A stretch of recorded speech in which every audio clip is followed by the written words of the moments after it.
I'm Elanor, and I've been a doctor nearly as long as I've been Richard's wife. We had our ups and downs, but those 30 years flew by like they were nothing. Our house, big and cozy, was always filled with the sounds of life, especially when the boys were young. James and Oliver, our sons, were as different as night and day, yet they both brought their own kind of joy into our lives. Richard and I, both doctors, worked hard to build a comfortable life. We managed to buy a couple of apartments over the years, renting them out for some extra income. Life seemed set on a good path, until the day Richard came home looking pale and more serious than I'd seen in years. "Elanor, we need to talk," he said, his voice grave as he dropped his medical bag by the door. "Had some tests done last week. The results, they came back. It's cancer, Elanor." The months that followed were a blur of hospital visits, treatments, and endless waiting rooms. Richard fought hard, but the cancer was merciless. Watching the strongest man I knew wither away was torture. No amount of medical training prepares you for that. One evening, as we sat quietly in the living room, Richard took my hand. "Elanor, if things don't go our way, you need to make sure everything's sorted with the boys. The will's all done. You'll be fine financially." Not long after, he was gone. The funeral was a somber affair. Family, friends, and colleagues, people came from all over to pay their respects. But it was the quiet at home after everyone left that hit me the hardest. Empty spaces Richard used to fill, his things just where he left them. It hurt to see, to remember. A few days post-funeral, I was in the kitchen trying to make sense of leftover food when James stormed in, his face all twisted up in worry and anger. Oliver trailed behind him, looking like he wanted to be anywhere but here. "Mom, we need to talk about Dad's will," James said, cutting straight to the chase as he always did. I sighed, setting down the cling film. "Yes, I know. Your father left everything to me. He wanted to make sure I was taken care of." James slammed his hand on the counter. "But what about me and Oliver? We're his sons. It's not right that we get nothing now." Oliver piped up, trying to smooth things over. "James, let's not jump into this so hot-headed. Mom's still grieving. We can sort this out without arguing." James shot him a glare. "Easy for you to say. You're not thinking about the future. I am." I leaned against the counter, feeling the weight of their stares. "Your father and I built this together. He trusted me to handle things. But I hear you, James. It's not my plan to cut you out." "So, what, then?" James said, crossing his arms, his voice rising a notch. "We just wait until, what?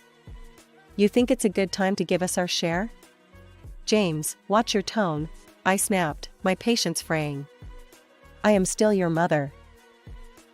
Oliver stepped between us, his hands up like a referee. "Both of you, please. This isn't helping." "Mom, maybe there's a middle ground here?" I nodded, rubbing my temples. "Okay, here's what we can do. The apartments your father and I invested in." "The ones downtown?" James interrupted. "Yes, those," I continued, shooting him a look that told him to zip it for a minute. "I was thinking, you each take one. They're yours to live in or rent out. And from the savings, let's say $25,000 each, to help you get started on whatever you need." James chewed on his lip, clearly doing the math in his head. "And the rest of the stuff? The house, the money? That stays with me. For now. When I'm gone, it'll come to you, as per your father's wishes," I said firmly. James looked like he wanted to argue more, but Oliver nudged him. "Let's think about this, man. It's a fair start.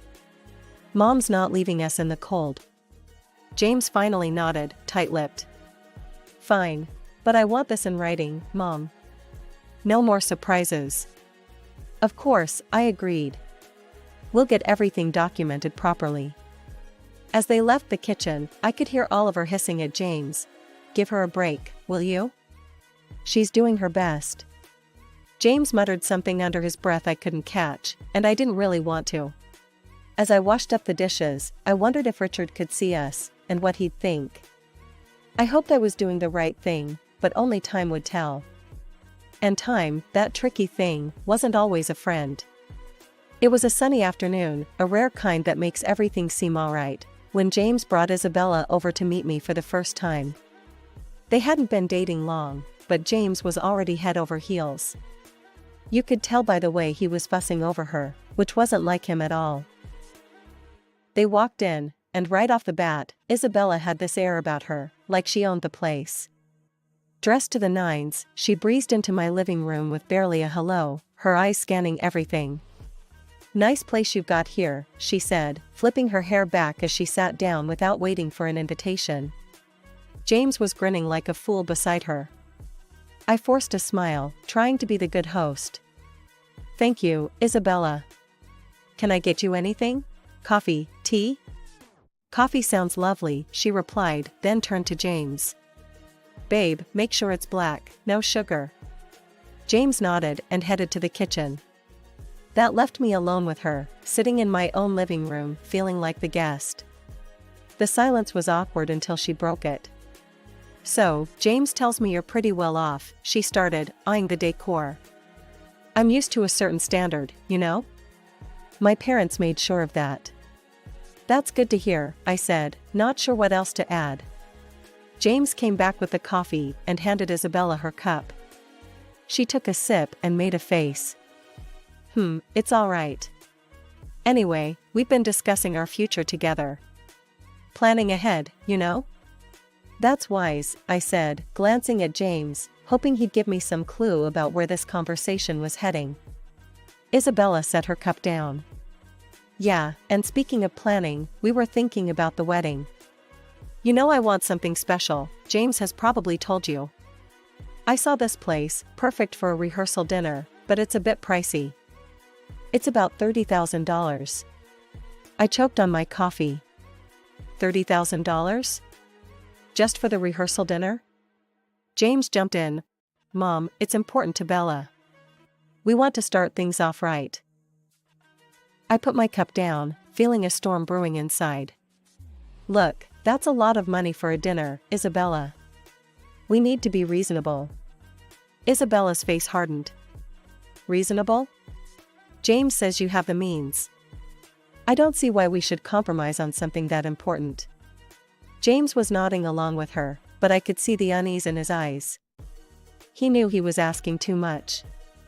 "I'm all for celebrating," I said, trying to keep my voice even. "But $30,000 is beyond excessive. I can't justify that."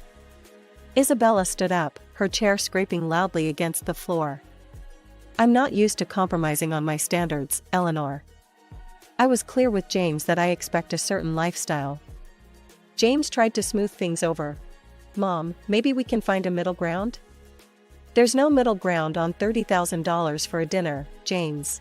That's final," I snapped, losing my patience. Isabella picked up her purse, glaring at me. "Fine. If that's how it's going to be, then maybe we need to reconsider some things." They left soon after. I sat there, reeling from the encounter. The nerve of that girl, coming into my home, drinking my coffee, and telling me how to spend my money. It felt like a slap in the face, a wake-up call I wasn't ready for. I was out at the grocery store when James and Isabella decided to drop by again. By the time I got home, Oliver was awkwardly entertaining them in the living room. The atmosphere was tense, the kind that makes you want to turn around and leave, but it was my house, so I braced myself and walked in. Isabella, all dolled up as usual, handed me a list as soon as I set down my grocery bags. "Elanor, we thought a lot about the wedding gifts, and here's what we've settled on. I hope this will be easier for you to handle." I skimmed the list she first handed me. It was surprisingly sensible: kitchen appliances, some nice china, even a couple of pieces of furniture. "This seems quite reasonable," I said, feeling a momentary relief. "I think these are wonderful choices." "Really?" James looked at Isabella, a hopeful expression crossing his face. But just as I was about to discuss where we could buy these items, Isabella's expression changed abruptly. She gasped, "Oh no, this isn't right. Give that back." She snatched the list from my hands and rummaged through her purse, pulling out another sheet of paper. "Here's the actual list." This new list was nothing like the first. It included an apartment, a luxury car, an exclusive vacation, and even diamond jewelry. My jaw dropped. "Is this some kind of joke?" Isabella didn't flinch. "No joke, Elanor. These are the gifts we expect. Only the best for our wedding." I stared at her, then at James, waiting for him to say something, anything to suggest he didn't agree with this madness.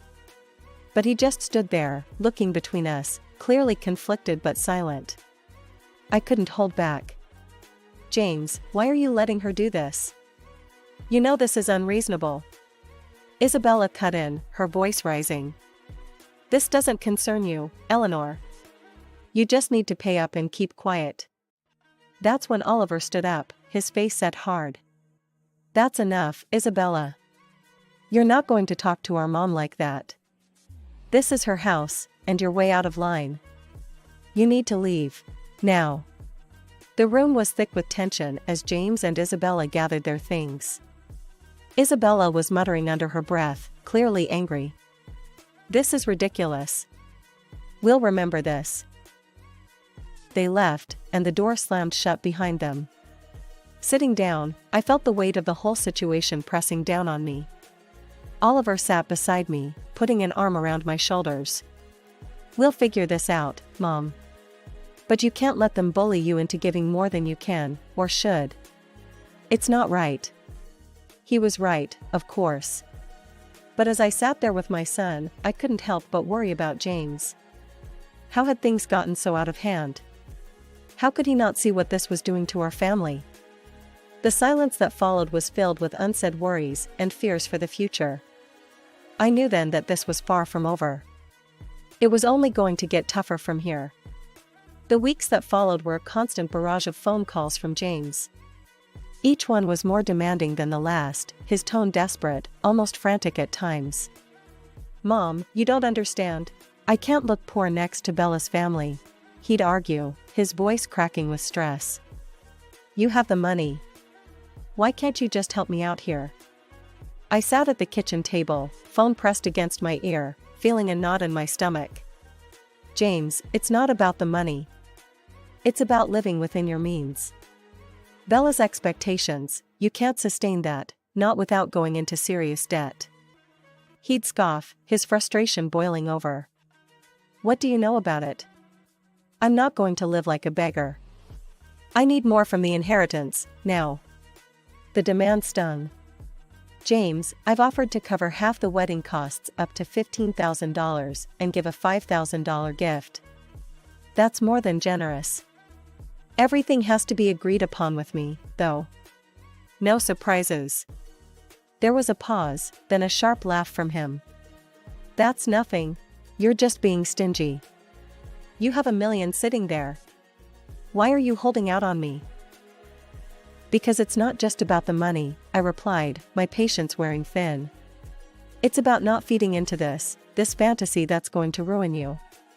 He yelled now, loud enough that I had to pull the phone away from my ear. "I don't need this. I'll handle it my way. Forget you." And then, just like that, the call stopped. Months passed in silence. I tried to busy myself with daily routines, trying not to worry about James, but the peace was short-lived.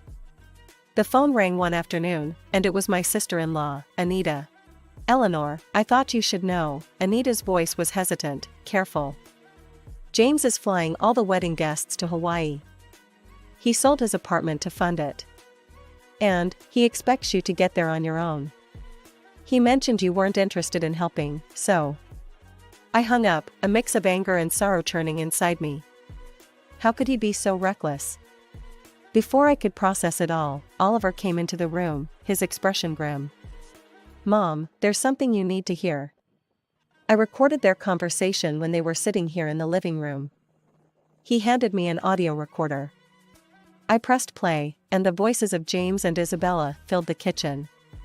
"James, your mom is just a nasty old woman with a fat wallet. We need to squeeze as much as we can out of her and then cut her off.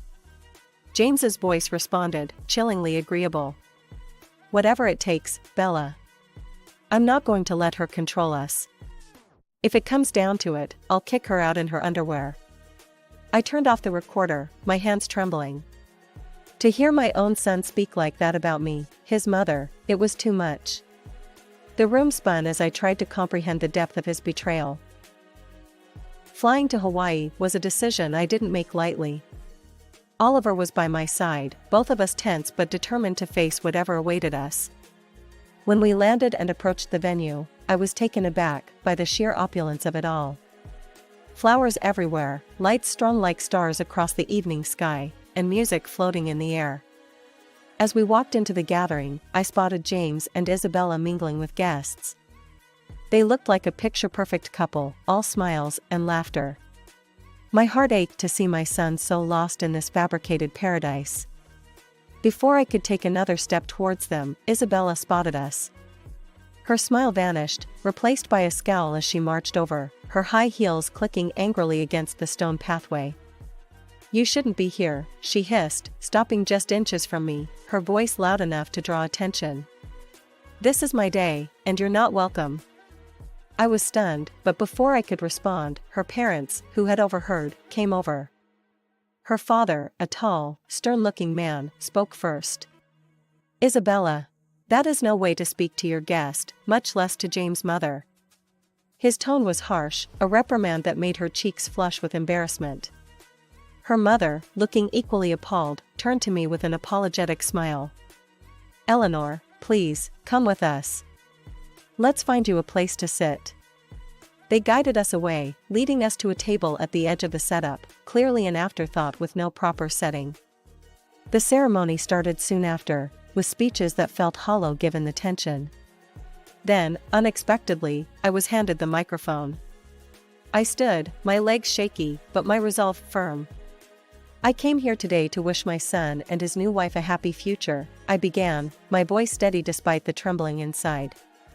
But I also believe in honesty and integrity, something that's been sorely missing from the events leading up to this day. Isabella's face went from pink to red, her eyes glaring daggers at me. I was asked for money, time and again, in amounts that no reasonable person would find justifiable. When I couldn't meet these demands, I was threatened with separation from my family and future grandchildren.